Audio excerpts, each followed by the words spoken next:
Buenas tardes, un nuevo miércoles y como todos los miércoles desde hace más de 7 años, una nueva emisión de Miserias de la Economía, un programa de crítica económica, pero también de economía crítica, que usted puede seguirlo por la pantalla de Barricada TV, en el 32.1 de la televisión digital abierta, también por Facebook e Internet. Y este es un nuevo miércoles, pero al mismo tiempo no es un miércoles cualquiera. Por un lado, estamos en la víspera del G20, la reunión de los mandamases del mundo, acompañado de los principales organismos internacionales, de todo un conjunto de personas y de instituciones que de alguna manera deciden las idas y vueltas de la vida del planeta, deciden las formas de la acumulación del capital, la forma de la explotación, de la extracción de los bienes comunes, de los recursos naturales, pero también la forma de la explotación capitalista, la extracción de plusvalía de la cual viven todos al interior de cada uno de nuestros países. Y también estamos en vísperas de una contracumbre, organizada la Contracumbre de los Pueblos, y también de la convocatoria para la marcha de este 30 en pleno centro y que todavía se está discutiendo el recorrido. Y por último, tampoco es un miércoles cualquiera, porque es el miércoles en cuanto cerramos el ciclo de Miserias de la Economía del 2018. Para eso está con nosotros todo el equipo de Miserias de la Economía, por aquí por Barricada TV. Nos va a faltar el componente femenino, justo cuando el movimiento de mujeres ha sido el movimiento más audaz, más dinámico y más influyente, digamos, de los últimos tiempos en la Argentina, pero bueno, así son las cosas. Uno se propone y la realidad dispone, ¿no? Pero en este primer bloque están con nosotros Guillermo Gigliani, conocido de la casa, economista, docente universitario, integrante de Economistas de Izquierda, con el cual vamos a conversar sobre cómo ve él la economía mundial y también sobre qué perspectivas. Y también está con nosotros Jorge Marchini, también economista, docente y también integrante del EDI. Ambos tienen en común que me han reemplazado varias veces aquí en las funciones en el programa por algunas falencias mías, pero bueno, y aspiro a que continúen con nosotros el tiempo que pueda yo seguir al frente del programa. Y con Jorge vamos a ver todo lo que tiene que ver con la integración regional, en qué situación queda el Mercosur con el ascenso de Bolsonaro, etcétera, etcétera. Pero bueno, eso será en algunos minutos, enseguida regresamos. Disponga de las cámaras, señora directora.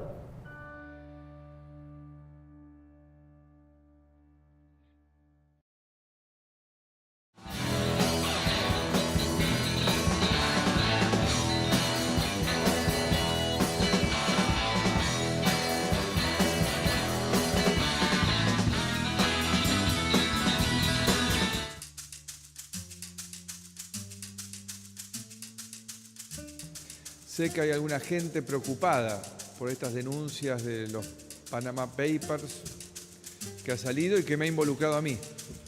Y yo quiero decirles hoy, una vez más, que estoy muy tranquilo, que he cumplido con la ley, que he informado la verdad y que no tengo nada que ocultar. Los Panama Papers no revelaron un casito aislado de un desliz del presidente. Lo que expusieron fue una práctica sistemática del que fue, a lo largo de los últimos 40 años, uno de los principales grupos económicos de la Argentina, el Grupo Socma, y donde el presidente Mauricio Macri es una figura prominente. Es la fuga de capitales, es el endeudamiento externo, son esas las razones, y el mundo offshore es un protagonista en esos procesos. Y eso es de lo que hablamos. Hablamos de disminuir la capacidad de intervención y actuación del Estado en la economía y de la inestabilidad económica que perjudicó cualquier proceso de desarrollo y que hace que hoy haya desigualdad en la distribución del ingreso, pobreza, precariedad laboral y desempleo.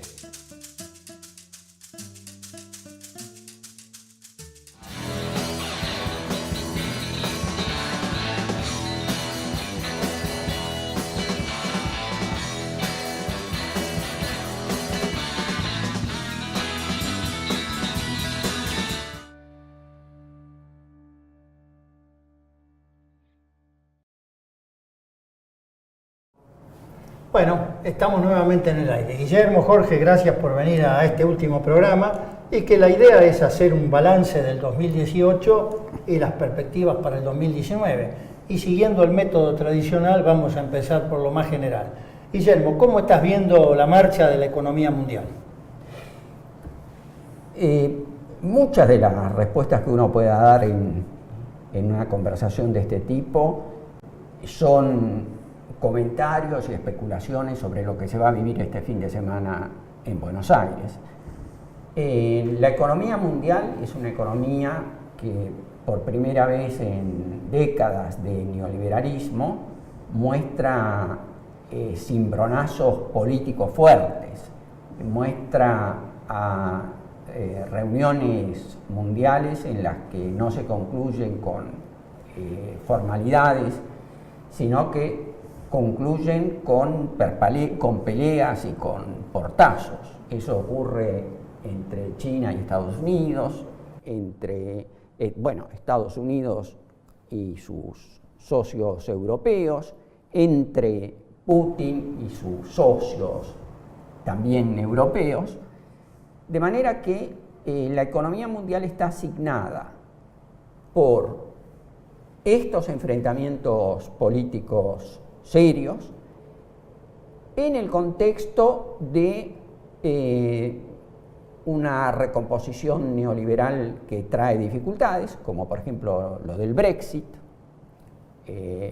la salida de Gran Bretaña de la Unión Europea, la persistencia de procesos de financiarización, de gran especulación financiera, incluso en aquellos países donde se decía que eso se iba a cortar, que es Estados Unidos, y por un crecimiento a dos ritmos, un crecimiento lento de los países avanzados, de Estados Unidos y también de Europa Occidental, y por un ritmo, aunque desacelerado, mucho mayor de los países de la periferia comandados por China. Es decir, que hay dos bloques capitalistas, el bloque viejo, el bloque estadounidense y europeo, que crece a ritmos de entre el 0 y el 2%, más allá de intenciones de revertir las políticas, y el sudeste asiático, China, India, que suben a tasas mucho más altas. Esto nos pone frente a un panorama de mediano plazo, de largo plazo, incluso de largo plazo, de corto plazo, que se ve desde hace tiempo, que los países, los actuales países avanzados, pierden posiciones frente a China, India. Hoy Estados Unidos tiene una economía parecida en tamaño a la de China. Bueno, dentro de 30 años la configuración mundial habrá cambiado. ¿Parecida a la de China? ¿No hay diferencia? ¿Son 16 billones frente a 11 o 12 más o menos? ¿O se achicó esa diferencia? Esa diferencia se achicó. ¿Se va a achicar o se achicó ya? No se achicó totalmente, pero se están aproximando. ¿Y cómo ves esto? Porque este año la economía norteamericana está creciendo y va a terminar con un crecimiento del 3. Del 2. La economía norteamericana... ¿Para este año del 2? Sí. Arriba del 2, pero no, sin llegar al 3. La economía norteamericana atraviesa la fase expansiva más prolongada de la posguerra, desde los años 50. También la fase expansiva más débil. Claro, las dos cosas. Es una economía a la que no se le inyectó el impulso estatal que había prometido Trump en sus inicios, aunque Trump tuvo éxito en el Senado y hay un aumento considerable del gasto estatal y sobre todo de una menor recaudación, de un impulso estatal por baja de impuestos. Pero además en Estados Unidos hay una asombrosa tasa de desocupación que está por debajo del 4%. La más baja en los últimos 50 años. Efectivamente, una tasa muy baja. Sin embargo, el crecimiento de la economía norteamericana no tiene elementos dinámicos, las exportaciones netas no despegan a pesar del éxito petrolero del sistema Shale, pero no despegan. Estados Unidos sigue con su problema de cuenta corriente. Estados Unidos tiene mejoras de la productividad, que eso hace ver a mucha gente que Estados Unidos es una potencia en materia de productividad semejante a la de China o en cuanto a tasas de crecimiento o a la de India, y tiene salarios estancados. Hoy Estados Unidos tiene salarios bajos, ganancias altas, productividad chica pero en permanente ascenso, y le falta el impulso a punto tal que hay sectores del establishment norteamericano que hablan que se está frente a un estancamiento secular.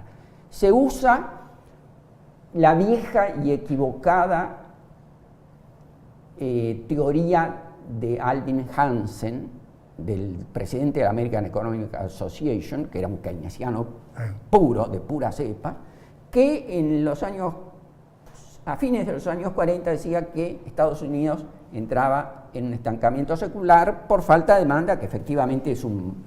Me interesa, después lo retomamos, me interesa... No? Jorge, estamos en víspera del G20, pero el G20 trae una carga de problemas, ya lo señaló Guillermo, bueno, la disputa que está en todos los diarios, la disputa comercial, China-Estados Unidos, pero que esconde en el fondo la disputa por la hegemonía y la dirección de la revolución tecnológica de aquí a 20 o 30 años para adelante. Pero ayer nos hemos desayunado que revolvió el conflicto de Crimea, con la captura de 3 barcos por parte de Rusia, Putin que amenaza con no venir si Rusia no devuelve los barcos. Nos encontramos con que Merkel, que era la líder hasta hace 3 meses de la Unión Europea, hoy viene media desflecada, anunciando que en 3 años se retira de la política. Ya llegó Macron, que viene con una Francia ocupada, pero esta vez por los farmers franceses, 1.600 cortes de rutas, conflicto en París, una muerte. Para que haya una muerte en Francia en una movilización, algo duro tiene que haber pasado. Y encima, por si algo faltara, vino el príncipe de Arabia Saudita, que está acusado de descuartizar a un periodista, ¿no? ¿Qué va a pasar en este G20 con todo este enjuague? Bueno, el G20 sin duda era un G20 que últimamente ha perdido vigor, porque el G20 realmente gana perspectiva y gana razón de ser en la post-crisis 2008, de alguna manera como contracara a un tipo de debate internacional más amplio, que era el G192, que Naciones Unidas empezaba a discutir con la presidencia de Miguel Escoto en ese momento, y tomaba algunas decisiones vinculadas a lo que fue la reunión de Londres, sobre todo respecto a temas financieros, lo que era el tema de utilizar las herramientas monetarias en forma abierta, baja interés, y lo que se llamó la facilitación monetaria, facilitación cuantitativa. Pero esto fue perdiendo. Aparte, dos pérdidas que tienen que ver con el G20 en Buenos Aires. Uno es el hecho de que el G20 en algún momento, en el caso de Cristina Kirchner, intentaba alguna idea también, de alguna manera también Brasil y tal vez India, de que hubiera una voz distintiva de los países periféricos, de alguna manera con algunas temáticas. Por ejemplo, recordemos el tema de paraísos fiscales que aparecía en la agenda del G20, muy dolido porque en realidad el G20 manda a los países grandes, las potencias centrales, pero aparecían voces que conformaban. Hoy no tenemos un G20 con visión de los países periféricos. Y esto es muy importante para América Latina, porque en América Latina aparece un G20 hablando de los temas que vos estás diciendo recién, pero decimos, ¿dónde está América Latina en este debate? ¿Cuál es el punto de debate? Y los debates, paradójicamente, son mucho más grandes en este periodo, o los desafíos de América Latina respecto a las condiciones propias de la región y la relación con el mundo, quizás lo que era en el momento posterior a la crisis, que fue un momento, en las famosas, condiciones de América Latina que parecía que no estaba dentro de la crisis, estábamos despegados de la crisis.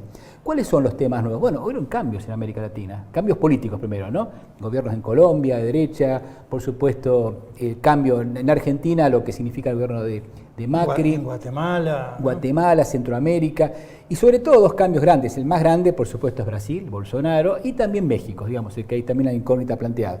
Y acá se plantean 2-3 temas. Uno es el tema que la crisis está entrando mucho en América Latina, es decir, todo país de América Latina, y ahí no se diferencian países más aperturistas como Chile, Perú o Colombia con respecto a los que no han entrado tanto o van a entrar o quieren entrar en esa ola. Todos tienen problemas de balanza de pago serios, problemas monetarios, problemas sobre todo cambiarios. Entonces las monedas entraron en una condición también de devaluaciones competitivas, de alguna forma, en la misma tónica. Hay un flujo de capitales que está saliendo de la región, por lo tanto aparece el problema que no hay financiamiento de la región. La actividad económica está decayendo, Argentina es el caso obviamente evidente en todo esto, y la novedad también es que la integración regional, un tema que fue casi preferido de los debates de las grandes cumbres latinoamericanas en muchos años, hubo estos días no sé, una contracumbre, pero una conferencia de Claxo hablando de tema.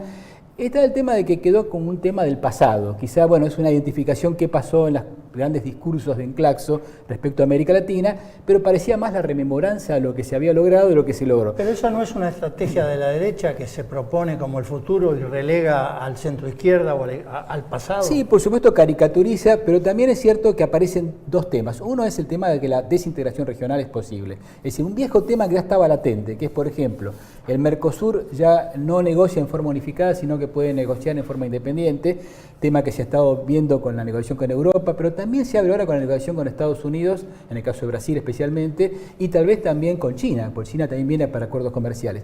Y acá aparece el último tema que quiero dejar abierto nada más, que es el tema geopolítico de América Latina. Acá hay un tema que sí va a ser complejo y creo que va a haber mucho debate en el próximo periodo.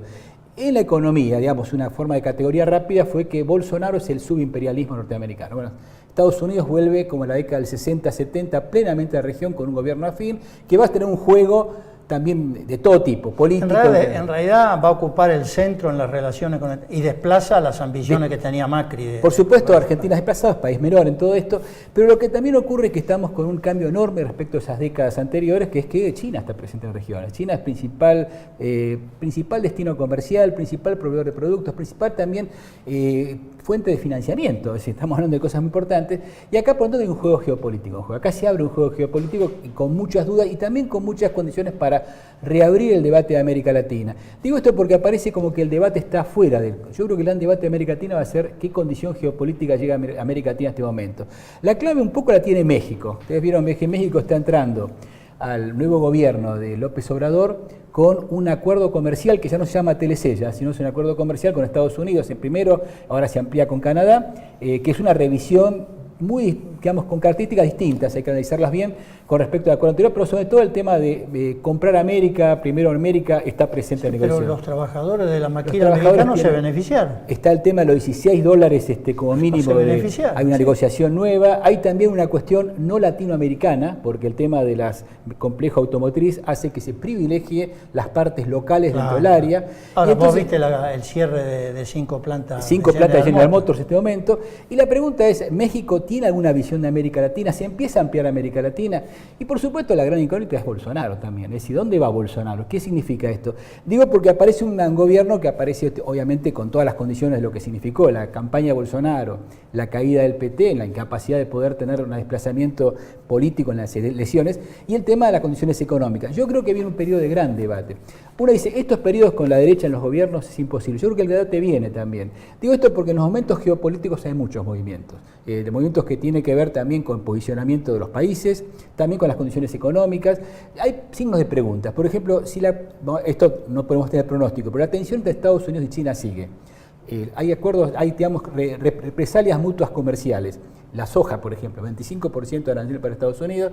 En esta condición subimperialista o de privilegio de Brasil con Estados Unidos, adhiere a las posiciones que Trump dice o con nosotros o contra nosotros. O, por el contrario, el tema del peso de China. China, por ejemplo, en Brasil tiene todas las redes eléctricas en este momento en inversión, son de financiamiento chino. En Argentina el ferrocarril o la central nuclear. Además le compra la soja. Le compra la soja. ¿Cómo se comporta? ¿Habrá contradicciones para plantear esto? Y por supuesto la situación de las economías. Son decisiones que las economías en recesión, con ajustes FMI, estamos hablando de ajustes FMI, y la verdad que el ajuste está rondando la región. ¿Cuál va a ser la reacción de los pueblos? ¿Cuál va a ser? Y la gran pregunta, la oposición es capaz de hacer una interpelación a todo esto y ganar una credibilidad de desplazamiento en los ritmos políticos que se dan en el que viene. Se va a dar las elecciones, por supuesto, va a ser unos elementos, pero en general también en lo que va a ser la participación de la sociedad en el próximo periodo, en un periodo que va a tener mucho movimiento. Jorge, tengo que volver a Guillermo, pero después para cerrar el bloque contigo, vos seguiste muy de cerca todas las negociaciones del Mercosur con la Unión Europea, que Macri y compañía pensaban firmarlo ahora. Bueno, te preguntaré cómo vemos eso. Guillermo, me interesa tu posición o que expliques un poco las ideas del estancamiento secular, pero frente a estas otras ideas de que se está avanzando en una combinación y una concentración en los en los principales estándares de Estados Unidos y de China, que superada la guerra, este enfrentamiento comercial, permitiría un salto cualitativo en la acumulación mundial y se abriría un ciclo de desarrollo diferente. Es decir, una teoría que se contrapone a la de estancamiento secular. Sí. Bueno, yo creo que hay un problema en la demanda de Estados Unidos. Creo que hay un problema, por lo menos en el corto plazo, es decir, que algo de lo que dice el Partido Demócrata, Summers,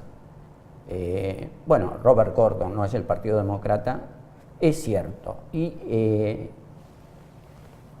Trump no ha conseguido dinamizar la demanda agregada. Es decir, hay problemas de demanda en condiciones tan propicias para la oferta como son una tasa de interés alta, salarios estancados. En ese contexto es cierto que Estados Unidos participa de la cuarta revolución industrial, igual que China, y que Estados Unidos está liderando, y que son los dos únicos países que corren por esa autovía como piensa Jorge Castro. Pero yo ahí veo dificultades muy grandes de pretender emparejar una economía con otra economía. Por ejemplo, la última década es la década de menor inversión en la economía norteamericana en la posguerra. Es un periodo en el cual, hablamos del 80 al 2016, la productividad norteamericana, la productividad general, no se ha duplicado y los salarios han estado estancados, es decir, bajo condiciones altamente favorables para el capital, su evolución ha sido muy débil. Por otra parte, la inversión fija en Estados Unidos como proporción de la liquidez de las empresas cae continuamente, de manera que yo veo que Estados Unidos va a continuar en el futuro con tasas bajas de crecimiento, va a continuar como toda potencia imperialista de primer rango, con sectores muy dinámicos, pero de ninguna manera veo un acoplamiento con China, salvo en los intercambios que le convengan a China. Es decir, van a ser mercados unos de otros, pero no hay una convergencia chino-norteamericana. Bueno, Jorge, ¿cómo vemos esto del acuerdo Mercosur-Unión Europea en el marco del G20 y en el marco de lo que vos decías, de la nueva situación en América? El acuerdo Mercosur-Unión Europea, todo el periodo, sobre todo los últimos años, ha sido que había que mostrar un signo de que nuestros países, en el caso del Mercosur, se abrían al mundo, habían superado el populismo, para dar un nombre, y entraban con la apertura al mundo. Hay dos elementos. Uno, que el mundo no está abierto, sino el mundo tiene proteccionismo creciente. Trump, obviamente Europa lo tiene también con estas movilizaciones. El mundo está también con restricción del comercio, vinculado también a sus propias crisis. Por lo tanto, esta condición no fue tan fácil y el acuerdo que estaba negociado tenía una ventaja para los negociadores europeos. Por lo menos la parte argentina claramente, un poco menos Brasil, pero también muy fuertemente, se cedía a todas las condiciones que habían por el sector. Por lo tanto, era como concesiones permanentes, condiciones que tenían que ver con no incorporar el tema agropecuario, que era un tema central en la educación, avanzar con los temas de patentes, tema muy sensible para las condiciones de patente, y por supuesto también todo lo que hace a normas de origen, las cuestiones vinculadas con nuevos temas como el comercio electrónico, servicios, todos los temas se abrían a favor. Hay un viejo tema, América Latina discutió mucho el tema de las condiciones de país periférico, el intercambio desigual que existe entre países centrales y periféricos. Esto no se ha superado. Lo que aparece en una declaración estos días de Temer, días de atrás, una cosa interesante porque Temer parece que toma decisiones, o querrían que tome decisiones antes del gobierno de Bolsonaro, las decisiones de este tipo. Dijo, nosotros vamos a mostrarle, en el caso de Mercosur, que somos países abiertos cuando los demás están cerrándose, un poco al revés del mundo. La pregunta que está cabiendo acá es dos preguntas. Una es, ¿cuál es el lugar de la economía de América Latina en el mundo? ¿Los commodities vuelven a ser virtuosos? Digamos, la década 2000 tuvo periodos virtuosos, compras chinas, términos de intercambio nuevos, ¿vuelven a ser virtuosos? Es decir, en sentido, vuelven a buscar... nuestras crisis se van a superar de esa manera, como de alguna forma se superó 2000. ¿Y cuál es el lugar de la economía? Estamos hablando de un cambio tecnológico enorme. ¿Qué vamos a hacer? ¿Qué es la economía nuestra? ¿Cuál es nuestra economía en el mundo? En el caso de México está claro que es la maquiladora, las condiciones complementarias, con todas las dificultades que provoca también esa tensión con Estados Unidos, las migraciones, todo este tema que estamos viendo. Pero ¿cuál es el lugar de América Latina en el mundo? Y el otro tema es si de alguna forma existe ese debate reincorporado, el debate de América Latina, viejo tema América Latina, que no sea solamente la nostalgia, es decir, porque Bolívar lo dijo, por San Martín lo dijo, sino cuál es el debate. A mi entender, es una visión, la izquierda y el progresismo tienen una posición respecto a estos temas, no dejarlo solamente a que haya una revolución social que ponga los temas en otro lugar, sino que intervenir en este debate, porque muchos de estos debates van a tener con temas cotidianos, es decir, el tema de crisis de balanza de pagos, devaluaciones, ajustes, y por supuesto un tema que, el único tema que yo quiero decir que hay que tener mucho en cuenta es que todo lo que uno posee en América del Sur fue un continente de paz. Ahora, con Bolsonaro, con situaciones de tensión, con desequilibrios grandes, eventualmente podemos tener tensiones. Puede haber un cambio en esa situación. Y eso habrá que seguirlo atentamente y creo que hay un tema de la unidad latinoamericana por juego.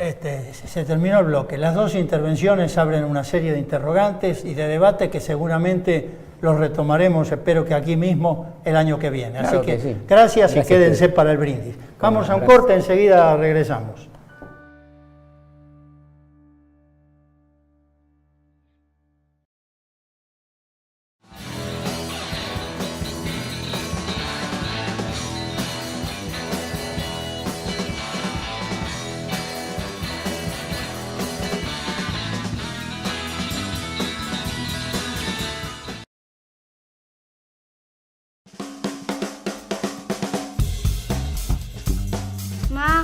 Hay un señor durmiendo en mi pieza.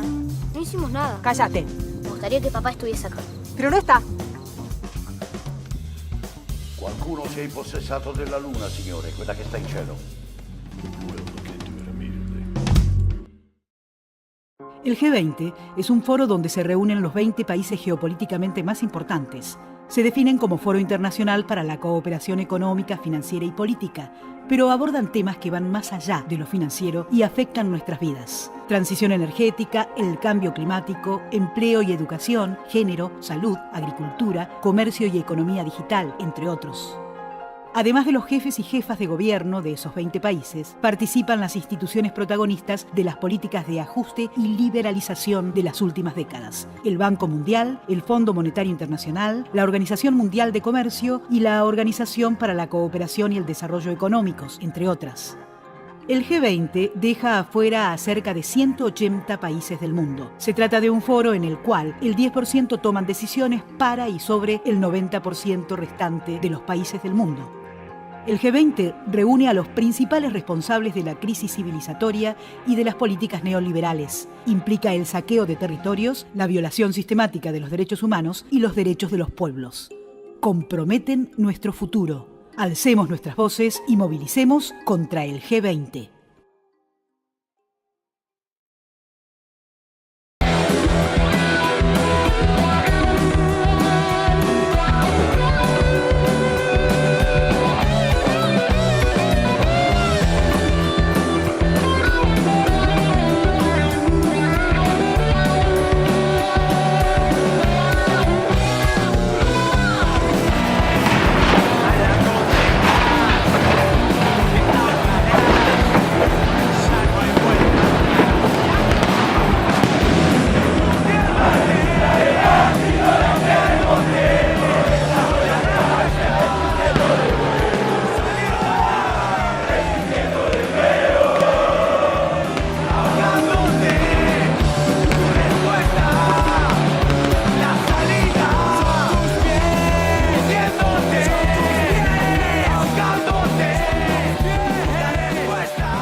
bienvenidos al noticiero popular de Barricada TV. Estamos transmitiendo por el 32.1 de la televisión digital abierta. Nosotros estamos en el INPA, la primera fábrica recuperada del país, allá por 1998, transmitiendo para toda la capital federal y el primer cordón del conurbano bonaerense.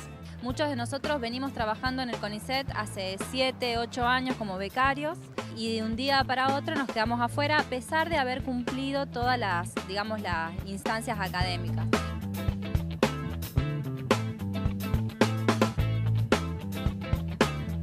No solamente demostrar la historia de INPA, sino también atravesarla con todo lo que vivió nuestra patria, las etapas difíciles, la mayoría, pero también las etapas donde el país crecía y INPA fue un baluarte en el crecimiento de la industria nacional. Lo que estamos haciendo acá es repudiar los más de 120 despidos que está mandando la dirección de este hospital. Por el reconocimiento de los trabajos no remunerados de cuidado que ayudan a que la sociedad se reproduzca y no son reconocidos, por mejores condiciones de vida para el conjunto de las mujeres y el pueblo. Estamos entregando 20.000 kilos de verdura a los abuelos en forma de gesto solidario, de acompañamiento. Venimos trabajando desde el año 2003 para pedir el cierre y el saneamiento del predio del relleno sanitario, que es de la CEAMSE. ¿Cómo podemos decir que vamos a traer una pantalla táctil, que vamos a hacer todas las cosas que plantea el gobierno si se nos caen ventiladores, si se caen techos, se rompen ventanas? ¿Qué significa eso? Tener una sociedad offshore. Bueno, significa decidir organizar tu patrimonio recurriendo a todos esos artilugios que ofrecen, en el mejor de los casos, la posibilidad de ocultar tu identidad y, en el peor de los casos, de facilitar delitos.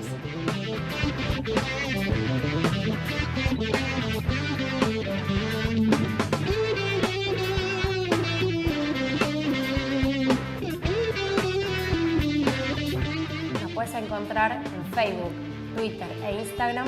Quédate con BTV haciendo una pantalla para un mundo nuevo.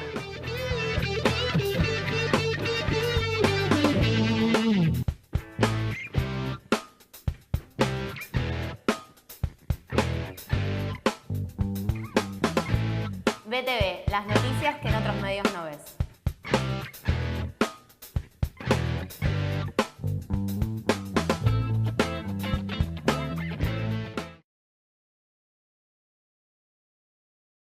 Bueno, no nos lo imaginábamos poder estar en litigio con el Grupo Clarín para poder televisar a Flandria. Yo nací a 2 cuadras de la cancha de Flandria. Mi abuela vivía en lo que es el parque de la Algodonera Flandria, donde es donde juega el Club Flandria.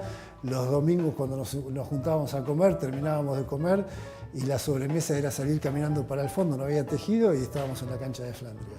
Y yo me quedé haciendo televisión en el país, en el pueblo donde nací. Así que me llama la atención que por ahí grupos extranjeros puedan venir a decirme si puedo transmitir o no un equipo de fútbol en el cual yo nací, en el cual vivo y en el cual me desarrollo la actividad de la comunicación.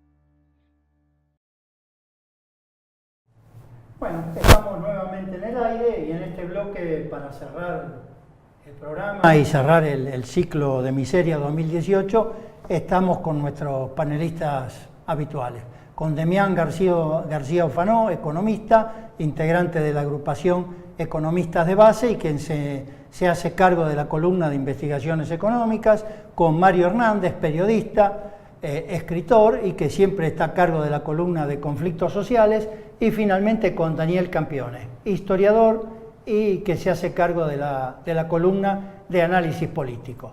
Y vamos a empezar por la economía. Demián, ¿en qué estado está la economía argentina? Tenemos poco tiempo, así que incluyamos balance y perspectiva. Bueno, tranqui, cortito. Primero de nada, mandarle un saludo a Candelaria también, que no pudo venir hoy, y a Fede Walber, que también estuvo participando del programa y siendo parte de la columna.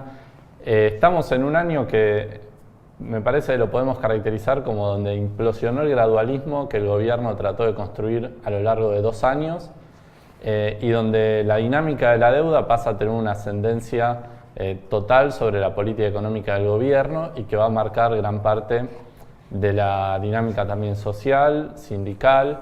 Esto lo vemos en el presupuesto, va a guiar también las relaciones internacionales del gobierno, yendo a atarse de manos en términos de política económica con tal de que el FMI les suelte algo de plata, a armar un G20 donde militarizan prácticamente media capital federal con tal de poder conseguir algún apoyo financiero si algo les sale mal.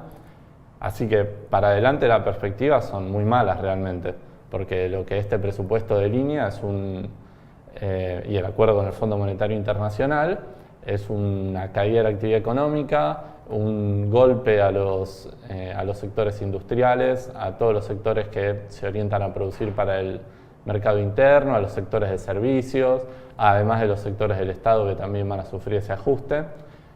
Las únicas luces de esperanza van a venir del lado de las luchas que se pongan en pie para resistir esos procesos de ajuste. Y además con los acuerdos con el fondo el gobierno solo ganó tiempo, ¿no? Porque en octubre del año que viene se termina y quién va a pagar la cuenta en el 2020 y en el 21, 22 y 23 vence los fondos del fondo, digamos. Exactamente, todo esto hay que pagarlo. Todo esto hay que pagarlo y son durísimos los compromisos que el gobierno asumió para las próximas gestiones incluso. Por eso el riesgo del país está en 700 puntos de nuevo, ¿no? O sea, los mercados, esa figura impersonal, ven que el riesgo de default está presente, ¿no?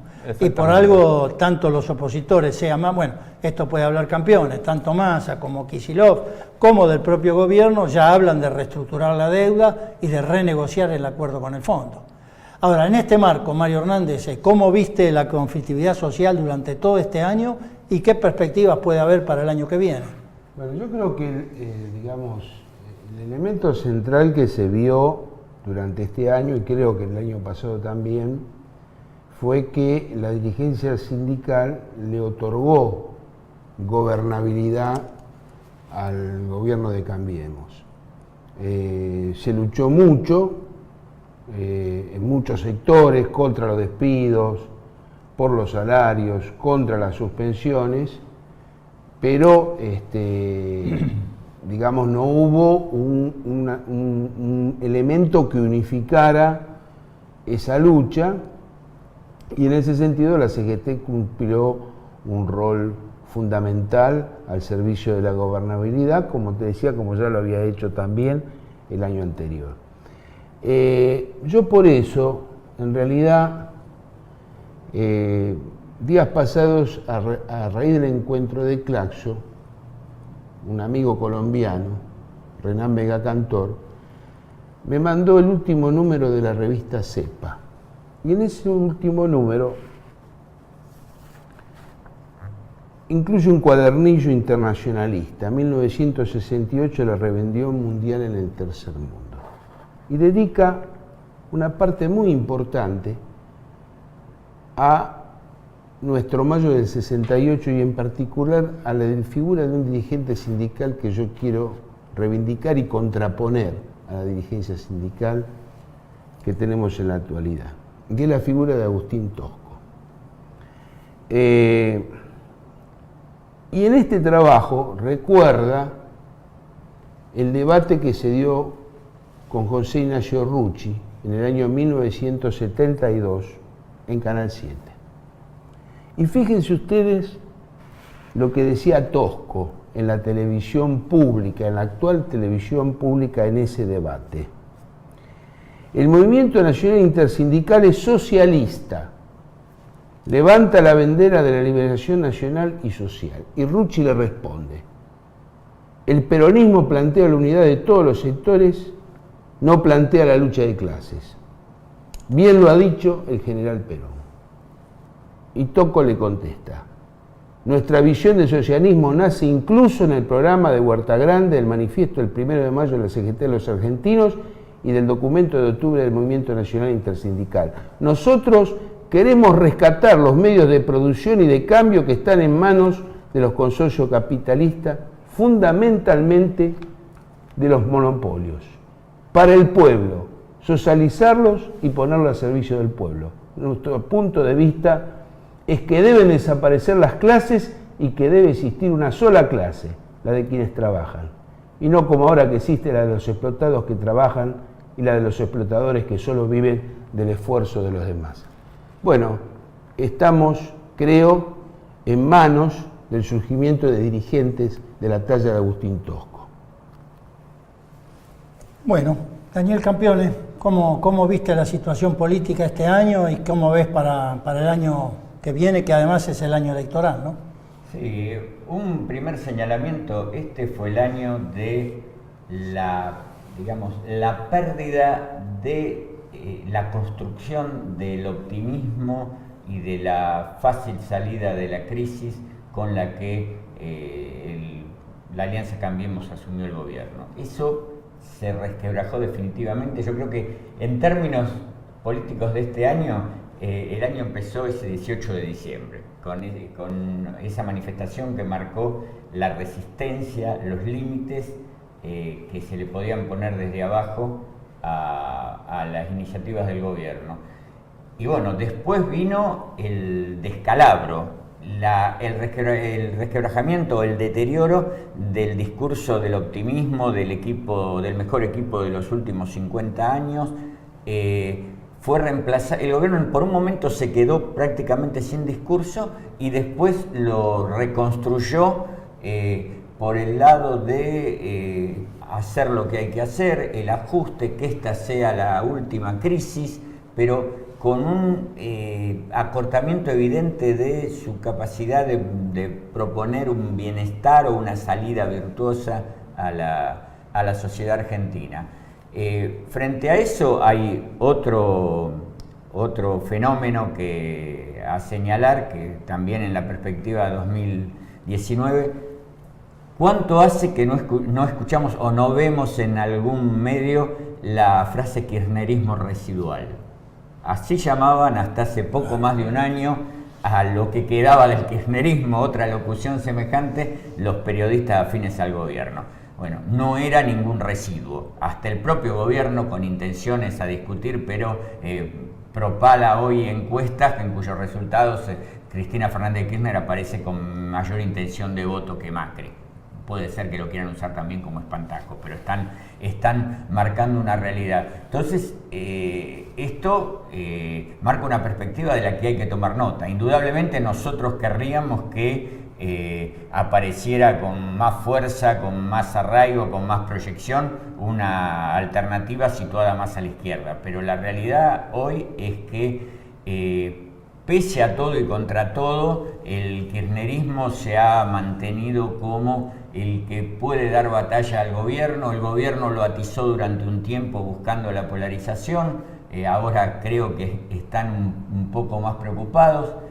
El peronismo de la gobernabilidad y de la moderación y de la sensatez no termina de despegar, o sea, su gran y funesta función ha sido darle gobernabilidad también, aprobar determinados proyectos de ley, pero en cuanto a construcción política han logrado bastante poco, llámese Massa, llámese Urtubey o el que querramos. Creo que la perspectiva de 2019, desde nuestro punto de vista, tiene que, de todas las maneras posibles, apuntar a que se profundice la lucha y se profundice una perspectiva que visualice el real nivel de crisis que tenemos en el sistema hoy. Vos mencionabas, Eduardo, que cada vez son más las opiniones que hablan de la necesidad de reestructurar la deuda. O sea, es evidente que vamos otra vez a un cuello de botella y podemos ir otra vez a una profunda crisis.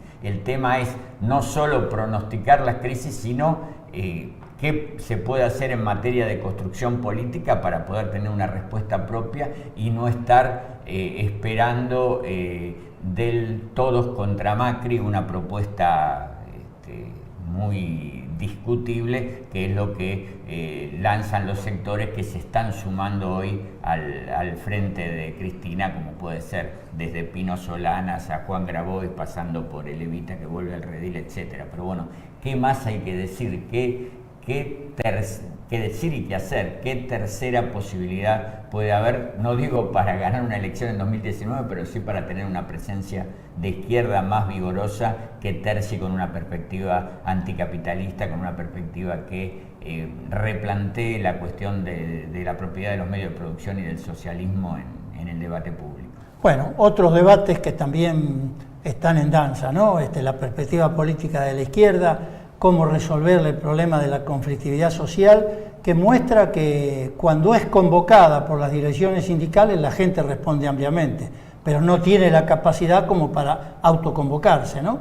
Y de la perspectiva económica, bueno, ya fue marcado acá, vamos derecho a un default, o se reestructura la deuda o hay un problema de pago de la deuda que hay que ver cómo se resuelve, y que la subordinación en ese contexto, cualquiera sea el gobierno y cualquier negociación que le haga, la subordinación al mercado mundial va a ser mucho mayor, y esto viene para largo en estas condiciones, ¿no?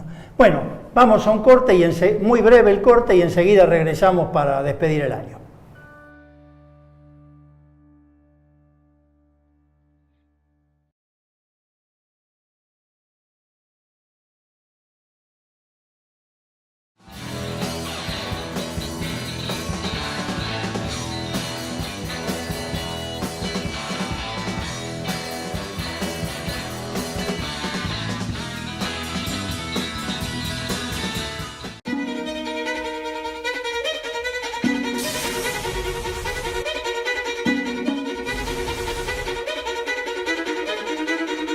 Este noviembre el G20 viene a Buenos Aires y nosotros les estamos preparando una fiesta. ¿Por qué? Porque ellos son los pilares del capitalismo neoliberal. Sus políticas son directamente responsables por la crisis sistémica que estamos atravesando y que conlleva pobreza, hambre, cambio climático, la destrucción de ecosistemas y conflictos armados. Ellos dicen que no hay alternativa a su política de ajuste. Pero nosotros sabemos que sí la hay. Por eso necesitamos tu ayuda. Estamos organizando una semana de acción contra el G20 y el FMI. Estamos organizando acciones creativas de desobediencia civil, movilizaciones masivas y una cumbre de los pueblos para seguir construyendo alternativas desde abajo. Y además, prepararle a Trump y compañía la fiesta que se merecen.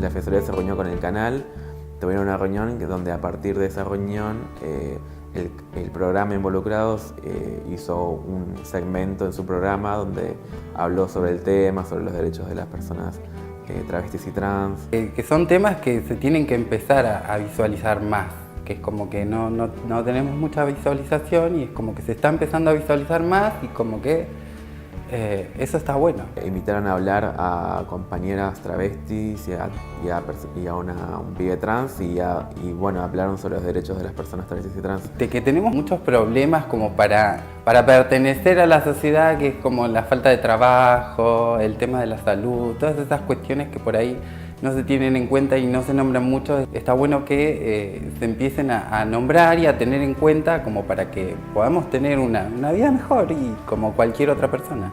La importancia de que aparezca y se respete también desde otro lugar, desde el lugar de las personas mismas, contando su historia y visualizando cómo es realmente la comunidad.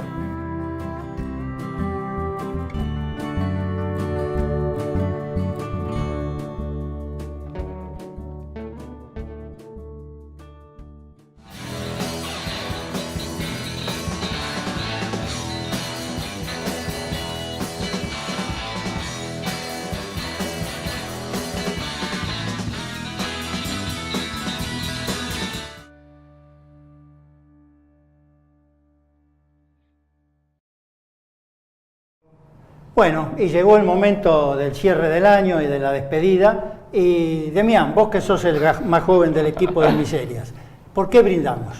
Y yo brindaría por la construcción popular, por los avances del movimiento feminista y porque el aborto sea ley.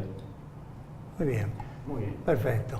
Y bueno, y nosotros lo primero es agradecer a todo el equipo de Barricada que nos ha permitido desarrollar el programa todo este año y nos ayudaron permanentemente.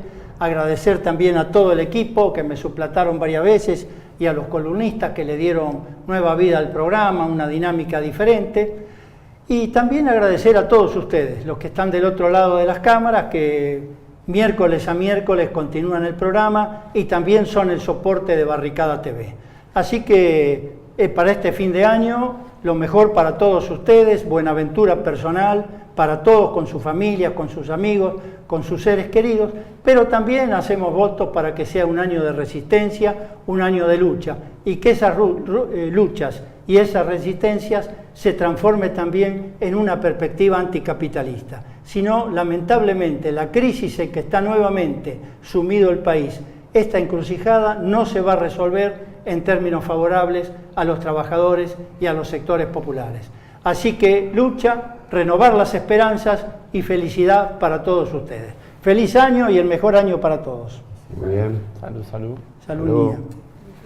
Salud, maestro.